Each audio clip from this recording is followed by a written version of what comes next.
What if the sadness you feel isn't a sign that something is wrong with you, but a sign that something finally wants to be made right within you? What if you're not broken, but being broken open?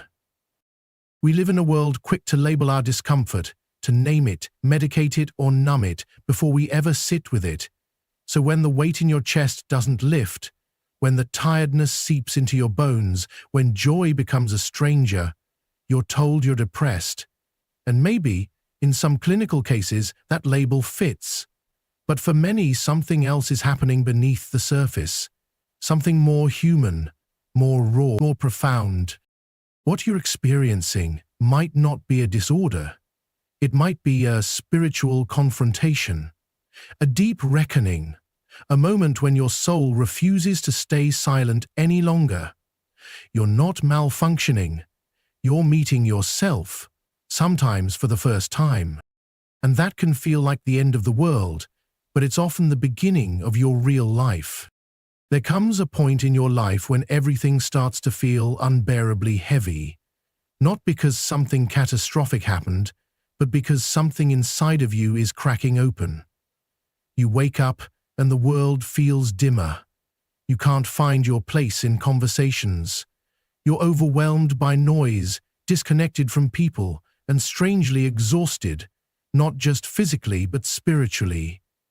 You tell yourself you're depressed. You look for answers in labels. You scroll through symptoms, and everything seems to confirm it.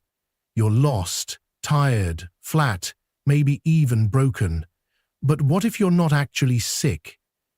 What if what you're feeling isn't depression in the clinical sense? What if it's the breakdown of who you thought you were? What if you're not falling apart, but finally falling into yourself? You see, most of us go through life building a version of ourselves that can survive, not necessarily one that can thrive. We wear masks, we play roles, we adapt to expectations, we become what others need us to be. The achiever, the caretaker, the quiet one, the strong one. We spend years, sometimes decades, operating through a self that was built to cope, not to feel. And that self becomes so familiar that we start to believe it's who we truly are. Then something happens. Sometimes slowly, sometimes all at once. That false self begins to crumble. You start to notice you can't keep pretending anymore.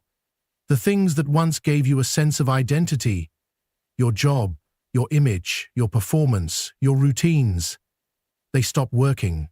They don't fill you. They don't reach you. You look in the mirror and wonder who you even are beneath all the noise. That's not weakness. That's not failure. That's the moment the false self starts to dissolve. And here's where it gets painful. Because when you begin to lose the false self, there's a void, a terrifying emptiness. You feel untethered, like nothing makes sense. It's disorienting because you're not who you used to be, but you're not quite sure who you're becoming. That space in between is what we often mislabel as depression. But it's not always a disorder. Sometimes it's a deep inner deconstruction, a spiritual unraveling that's trying to make room for something real. Of course, it feels like depression. There's sadness, apathy, confusion, fatigue. But at its core, this isn't a sign of malfunction. It's a sign of awakening. It's your soul saying, enough, I can't pretend anymore. I can't carry this identity that no longer fits. The pain you feel isn't the sign that something is wrong with you. It's the evidence that something false is dying inside you, and something true is trying to be born. When people say, I don't recognize myself anymore, what they often mean is, I've outgrown who I was pretending to be. That disconnection from your old self is part of the process. It's not depression, it's dismantling. And dismantling feels like grief, because you are, in a very real way, losing parts of yourself. But just like grief, this process carries wisdom. It's a sacred unraveling. You are not broken, you are in transition. So many people feel ashamed of these low seasons. They isolate, they internalize, They believe they're failing at life. But in truth, these moments, the ones where you feel like you're falling into darkness, are often the moments when you are closest to your inner truth. Because when everything else falls away, you're left with what's real. Not performative, not conditioned, but real. That's what's rising inside you even as you feel like you're sinking. This is the paradox. Healing often begins with unraveling. Becoming more of yourself can first feel like losing everything. But what you're losing is the version of you that was never rooted in truth. And what you're finding, quietly beneath the surface, is the you that was always there. Waiting. Wanting to breathe again. You don't need to fix yourself. You need to meet yourself. You don't need to chase joy. You need to allow space for what's true. And sometimes, the truth starts with a deep sadness that you've lived so long disconnected from who you really are. This isn't the end of you, it's the end of your illusion. And that's where your real life, the life you were meant to live, begins. When people speak of emptiness, they often speak of it with fear. They say it like it's something to be filled, escaped, avoided at all costs. But what if that emptiness isn't your enemy? What if that hollow space you feel inside, that deep, quiet ache, isn't a void to run from, but a space where something real is finally meant to grow? So many of us are terrified of silence. Not just the kind outside us, but the kind within. Because in silence, there's no distraction, no noise, no identity to cling to. And when we're left with just ourselves, the truth begins to rise. Not the polished version we present to the world, the raw one, the scared one, the angry one, the exhausted one, the one we've spent years covering up with busyness, people, work, addictions, scrolling, pleasing, performing. That sense of emptiness is not failure, it's feedback. It's your soul saying, I'm tired of the lies. I'm tired of pretending. I need space to breathe.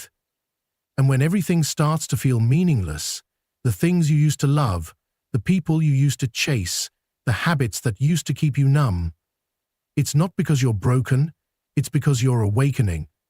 Your old motivations no longer move you because they weren't rooted in truth. They were built on coping, not on clarity. We're taught that happiness is something to chase, that meaning is something outside of us.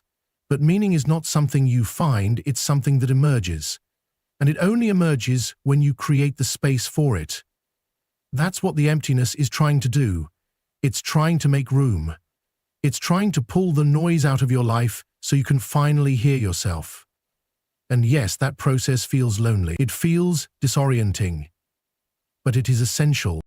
Because before something real can grow inside you, everything false has to go. And when the dust of distraction settles, you're left with yourself. And maybe you don't recognize that person. Maybe they scare you. Maybe you don't know what they want or who they are. But that's not a crisis. That's an invitation. You are being asked to meet yourself with honesty for the first time. Sometimes when people say, I'm depressed, what they're really saying is, I'm facing silence for the first time. I'm realizing I've been living someone else's life. I'm sitting in stillness and I don't know who I am without all the noise. That is not a disorder. That is initiation. That is a soul begging for truth. The thing about truth is, it doesn't shout. It whispers. And in order to hear it, you need stillness. You need space. You need that emptiness. But we're so conditioned to panic when things get quiet. We think silence is a sign that something is wrong. But what if silence is the very condition required for healing? What if the emptiness you fear is the womb of your rebirth? Look closely at what arises in that space. The discomfort, the grief, the confusion, the anger. Those aren't symptoms of something going wrong. Those are the feelings that have been buried under years of noise, and now they finally have room to surface. They come up not to torment you, but to free you. Because once they move through you, clarity begins to come in. And suddenly, the emptiness starts to feel less like a void and more like openness, possibility, space to breathe, space to rebuild. Not based on who you've had to be, but on who you truly are. This is the paradox of emptiness. It feels like loss, but it's the beginning of presence. It feels like falling apart, but it's the process of falling into yourself. You cannot rush this part, you cannot bypass it, and you certainly cannot shame yourself for being here.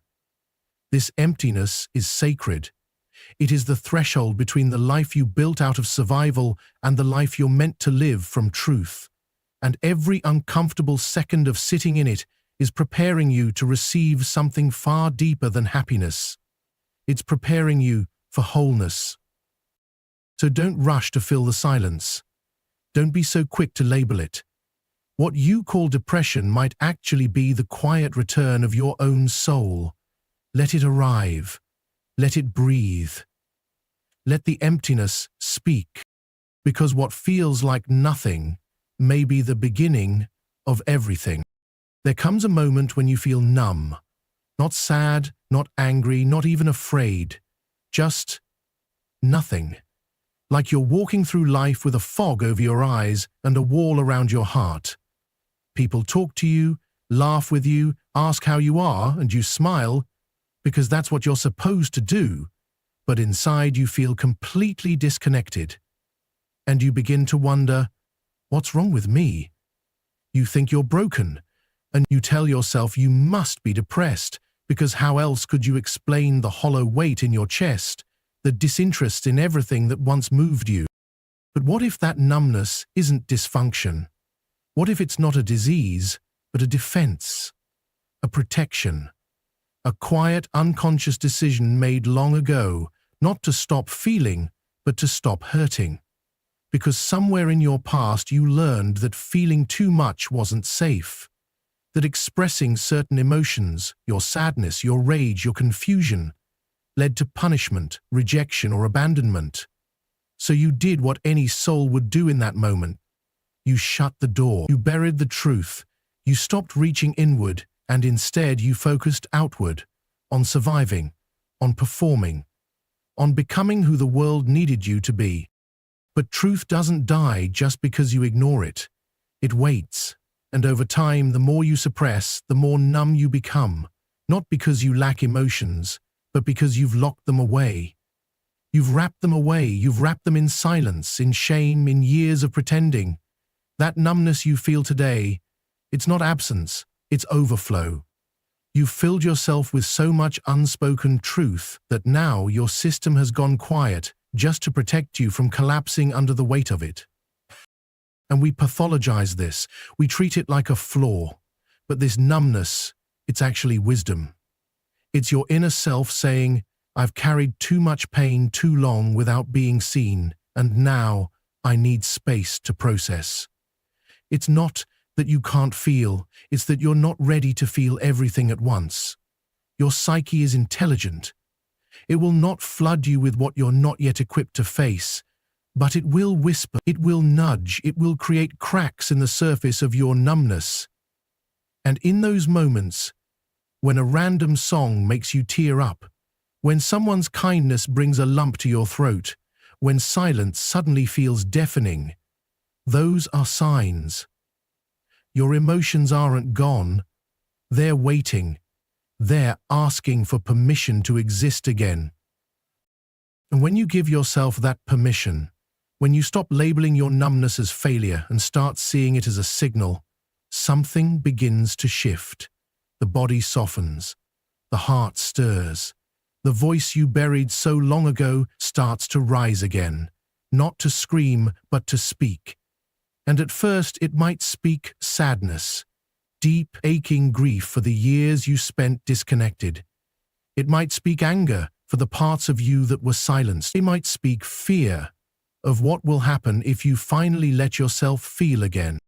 But beneath all of that, it will speak truth.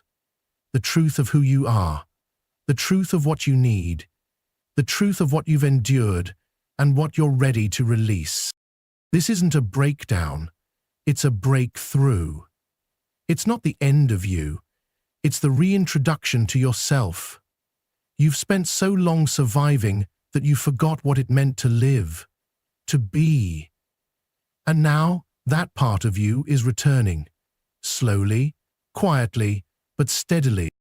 So no, you're not cold, you're not heartless, you're not incapable of joy. You're healing. You're thawing out after years in emotional winter, and it takes time, it takes gentleness, it takes radical honesty with yourself. But the feelings are still there, buried beneath the numbness, waiting like old friends for you to remember their names. And when you do, when the wall begins to crack and the light starts to seep through, you'll realize it was never depression in the way you thought.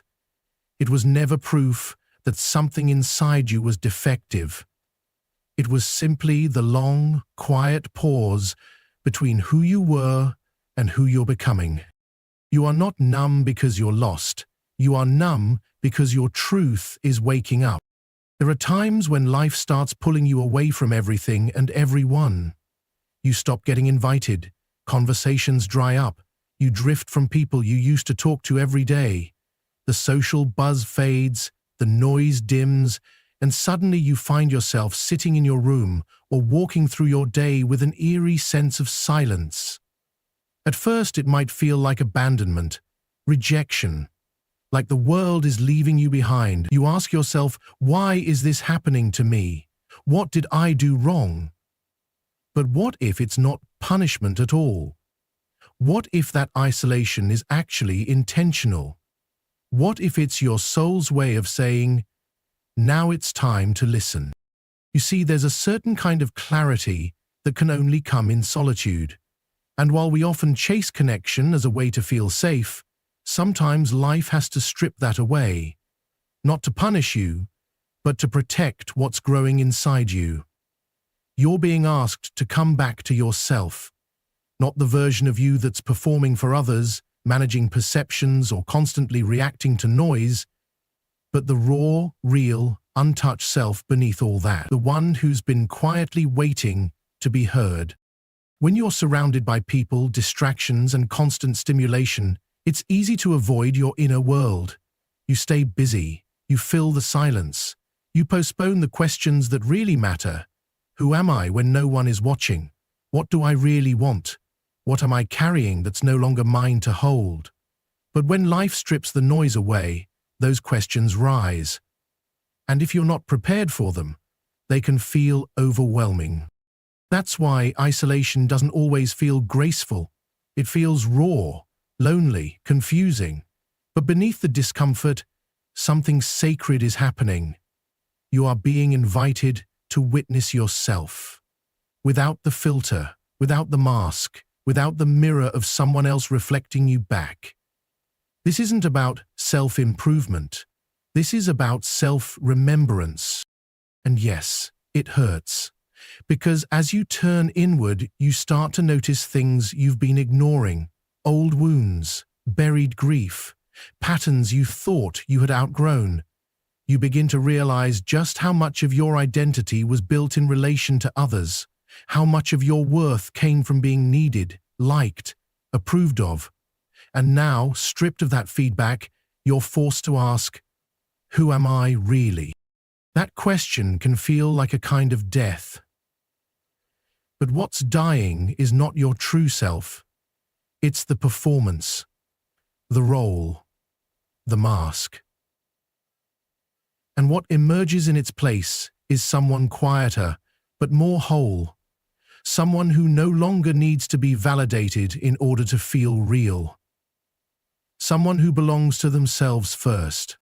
When people say, I feel like I'm losing everyone, what they often mean is, I'm finally starting to meet myself. And meeting yourself isn't always romantic. Sometimes it's deeply uncomfortable. You sit in silence, and instead of peace, you feel restlessness. You try to be still and your mind screams. You try to breathe and you feel everything you've spent years avoiding rise to the surface. That's not failure, that's progress, that's healing. Isolation is the cocoon.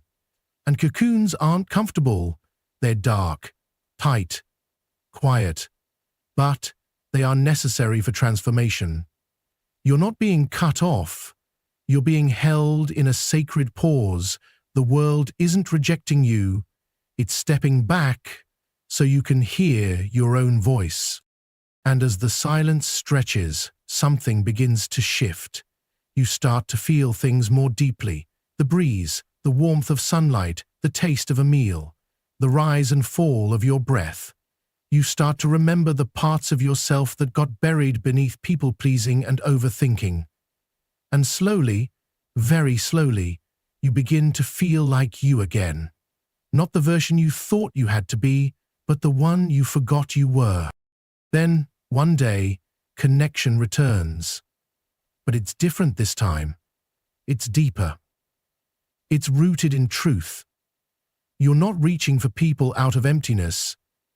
You're sharing from fullness. You're not performing for belonging. You're connecting because you already belong to yourself. That's what this season is for. It's not a punishment. It's not abandonment. It's a return. A sacred solitude designed to bring you home.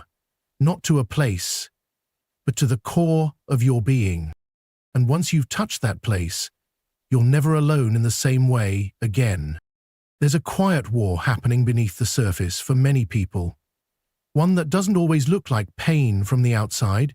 They get up, they go to work, they smile at the right times, they answer texts, maybe even post photos and say, "I'm good," when someone asks. But inside, there's a gnawing discomfort, a restlessness, an emotional fatigue, a sense that something is wrong, even if they can't explain what it is. And it's in those moments people start to say things like, "I think I'm depressed," or "Something's off with me lately." But what if it isn't chemical? What if it's not some mysterious fog that randomly descended on you? What if it's the natural result of a life misaligned? A life that's been built more from expectation than from authenticity.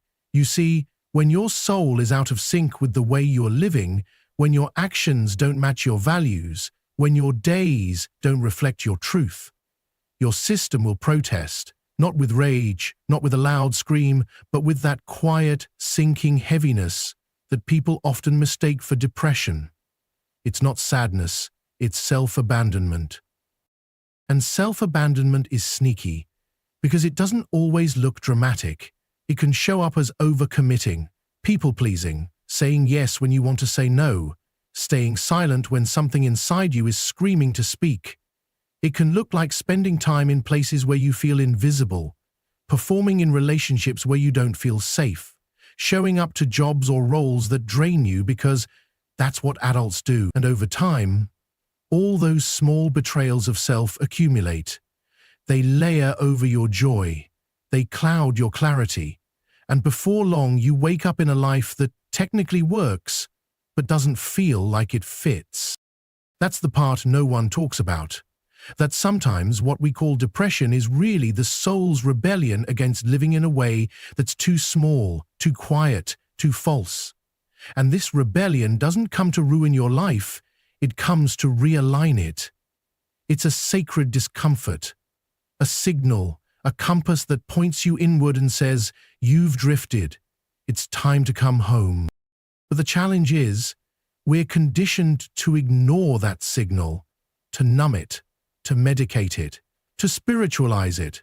We say things like, "I should be grateful," or "other people have it worse."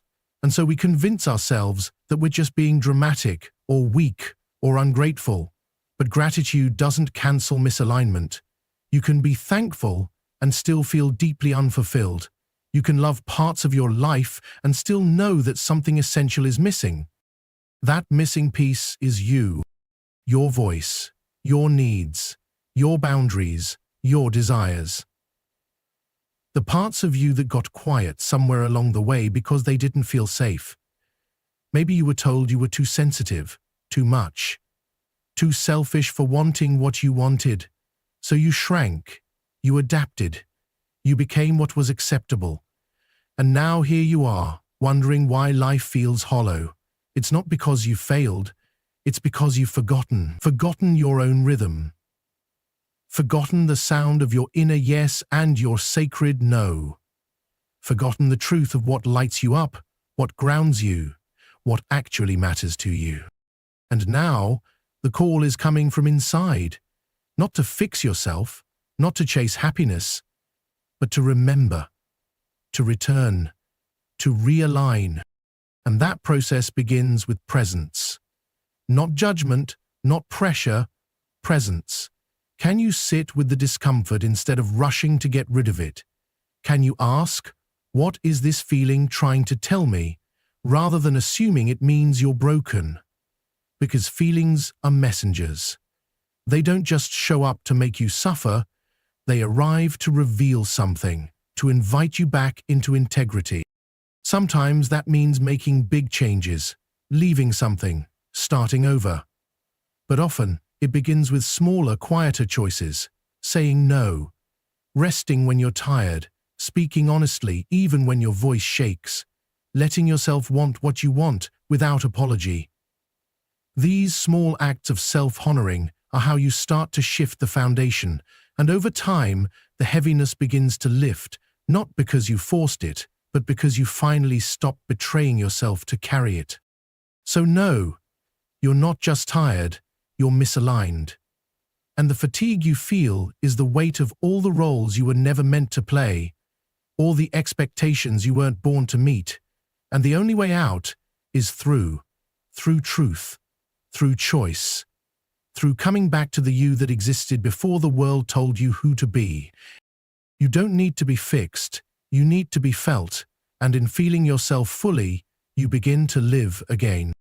There's a moment that eventually comes for every person walking through the deep shadows of themselves, a moment when the pain doesn't leave, but it starts to make sense.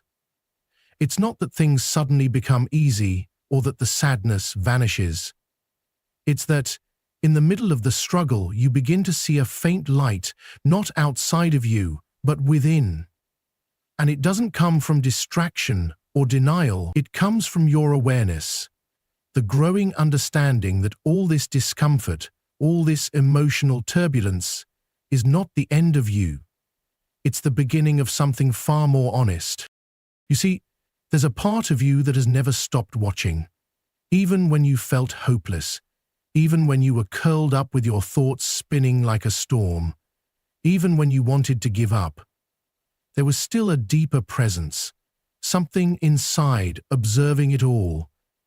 It may not have had words, it may not have offered comfort, but it was there, quiet, steady, waiting.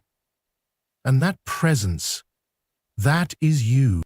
Not the version of you that was broken or tired or numb, not the identity you show to the world, but the deeper you, the one who sees, the one who knows, the one who can hold all the pain without becoming it, the one who can sit with fear and not be consumed by it. That's the part of you that's waking up. That's the part of you that's been watching you suffer and now is starting to whisper, you're not lost. You're returning. And that return doesn't always look miraculous. Often it's subtle. You catch yourself breathing more deeply. You notice moments of peace between the waves of emotion. You begin to feel your feet on the ground, your body in space. You look at the chaos of your thoughts and, instead of drowning in them, you start to see them. And in that space between the thought and the awareness of the thought, that's where transformation lives. Because once you become the watcher, everything changes. You're no longer just reacting, you're responding. You're not avoiding pain, you're understanding it. You're not running from yourself, you're staying. And the moment you stay is the moment you begin to integrate all the parts you once disowned. The sadness, the anger, the shame, the longing, they're not here to destroy you. They're here to be met, to be known, to be held by the only one who can truly do that, you. And that's what makes this work sacred, Because healing isn't about becoming perfect. It's not about reaching some final happy version of yourself where nothing ever hurts again. It's about becoming whole. And wholeness includes your shadow. It includes your doubts. It includes the you who shut down, who pushed people away, who made mistakes. Not to shame those parts, but to bring them home, to say you were part of the story too. And what you realize, slowly and powerfully, is that all of this was necessary. The breakdowns, the isolation, the numbness, the misalignment. It was all pointing you back to what you forgot. That you were never separate from yourself. You just needed time, space, and silence to remember. That's why the pain kept returning. That's why you couldn't outrun the ache. Because it wasn't chasing you, it was calling you. Calling you inward. Calling you to listen. Calling you to wake up. Not to who others said you should be, but to the truth of who you've always been. And yes, that awakening is slow. It doesn't happen overnight. Some days you still feel like collapsing. But even in the collapse, there's awareness now. Even in the ache, there's space. Even in the tears, there's truth. So no, this isn't about fixing depression. This is about facing yourself. This is about recognizing that your pain isn't just a problem to be solved. It's a portal. And through that portal, you meet a version of yourself that is wiser, deeper, and more alive than the one who started this journey. You're not weak for feeling. You're not broken for struggling. You are human, and you are healing. And the fact that you're still here, that you're listening, reflecting, wondering, means that part of you is already awake. The rest is just remembering. And now you know, you don't have depression. You're finally facing yourself. If this message stirred something inside you, if it made you pause and reflect, then don't let that moment pass. Share this with someone who's been silently struggling. They might just need to hear they're not broken. They're becoming. Subscribe for more content that doesn't just talk at you, but walks with you through the hardest truths and the most powerful awakenings. Greater than, and when you're ready, watch the next video. We dive even deeper into the signs your soul is calling you back home. This isn't the end of your healing. It's the beginning. Don't walk it alone. Thank you.